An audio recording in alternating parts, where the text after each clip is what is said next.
Vamos falar de escatologia, então? Dos últimos tempos? Já são meia-noite. Então... Ou isso vai abrir uma ponte muito alta? Depende do que a gente vai falar. Não, é mais em relação a Jesus mesmo, dessa segunda volta e desse arrebatamento, tribulação e tudo mais. Olha, o que todo mundo concorda é relativamente simples, tá? O que todo mundo concorda em termos, vamos lá, vai. O que as grandes tradições concordam e as versões oficiais concordam, porque todo mundo é muita gente. Então, se você pergunta na esquina, vai ter gente... Não é só na esquina, não. Na esquina é modo de dizer. Na esquina é modo de dizer. Né? Os donos das grandes narrativas, oriundos da teologia europeia do século XVI, têm esse costume de menosprezar uma teologia latino-americana, que é a nossa teologia. Aí eles chamam de esquina e tal, mas não é só isso. Não foi a isso que eu me referi nunca. Mas não foi nunca. Você acha que eu tô falando do René Padilha? Não. Não, o René Padilha é só um deles. Né? Não, mas é uma boa epítome. Agora... Ó, epítome, pô. Epítome, mais uma aí isso aí quebra. Aí me quebra. Mas assim... o que dá para a gente achar concordância nas grandes tradições cristãs? Primeiro, a gente aguarda um retorno de Cristo. Ponto. Tá? Que foi prometido. Que foi prometido e que é um retorno que é para lidar com o restante dessa crueldade que a gente ainda vê. Isso dá para afirmar que é geral. O que dá para afirmar que deveria ser geral também, e em alguns aspectos não é? De que existe uma restauração de todas as coisas no final. Existem algumas tradições cristãs que acham que tudo vai ser destruído. Biblicamente é muito difícil de defender esse tipo de posição. Tá? Mas existe gente que pensa dessa maneira. Quando isso acontece e como acontece, aí é que você tem um carnaval. Aí é que você tem um festival de discussões. Tá? Se isso acontece com um arrebatamento, depois a chegada de um anticristo e depois um milênio de paz, uma vertente vai dizer isso.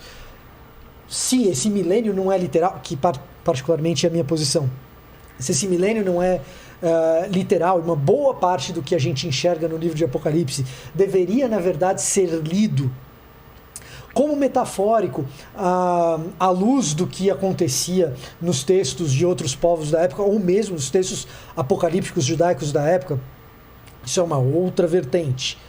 Vai ter gente que vai pegar um meio termo entre essas duas coisas. Vai ter gente que vai ler o livro de Apocalipse só como um documento anti-romano, e tem muito ali que é anti-imperial.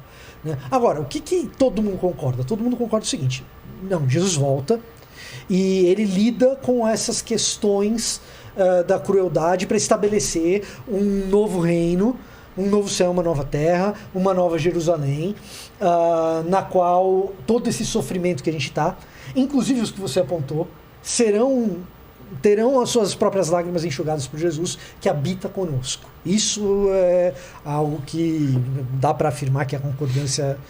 Todo mundo deveria concordar com isso, uma vez afirmando um cristianismo bíblico.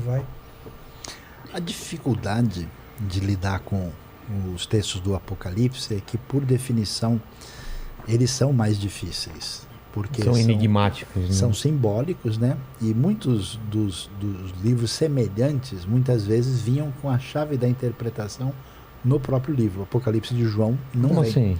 Por exemplo, você pega Daniel capítulo 2 e 7, aparece a visão da estátua. Aí certo. Ele diz, olha, a cabeça é a Babilônia. Entendi. Ele já explica. Ele explica. João escondeu a chave.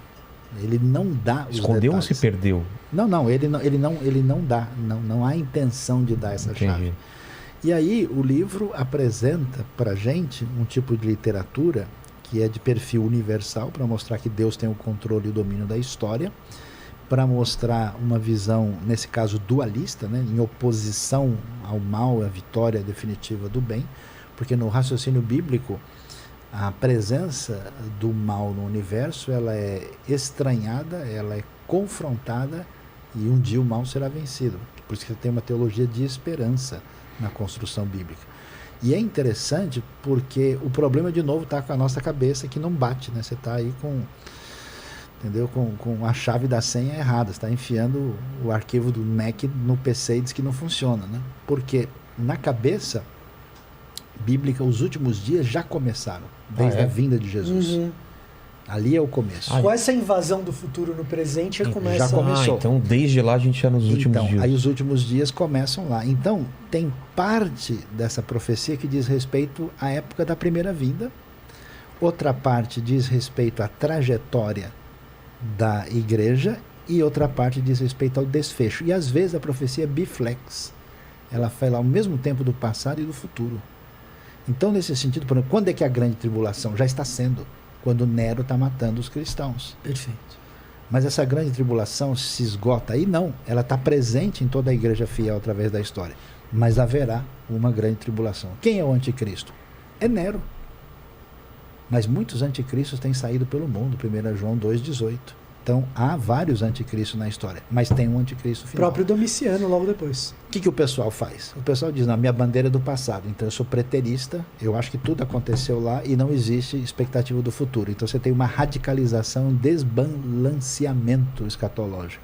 Você tem o pessoal que é futurista, não tem nada passado, é tudo para o futuro e vai acontecer assim. E aí o pessoal mede o quanto eles pretendem ser mais ou menos literais. Então, aí é que está a raiz da confusão. Mas, assim, dá para a gente conversar a vida toda mais 6 meses aqui sobre o assunto. E não chega em lugar nenhum, né? Não chega. Não chega. A minha crise é sempre assim, a gente fica olhando para o futuro, esperando um futuro que nós poderíamos fazer acontecer aqui agora, que é parte do que você falou. Escatologia inaugurada. Nós precisamos. Sim. Isso é parte da fé cristã. Que é a crítica do Nietzsche, né? Quando ele vai falar que a visão cristã de que o mundo é feio e mal tornou o mundo feio e mal. Por quê? Foi tornando aquela ideia de, não, vai vir um depois, vai vir o perfeito. Uma promessa que não se cumpre. E vai abandonando aqui. Não, Jesus vai enxugar toda a lágrima.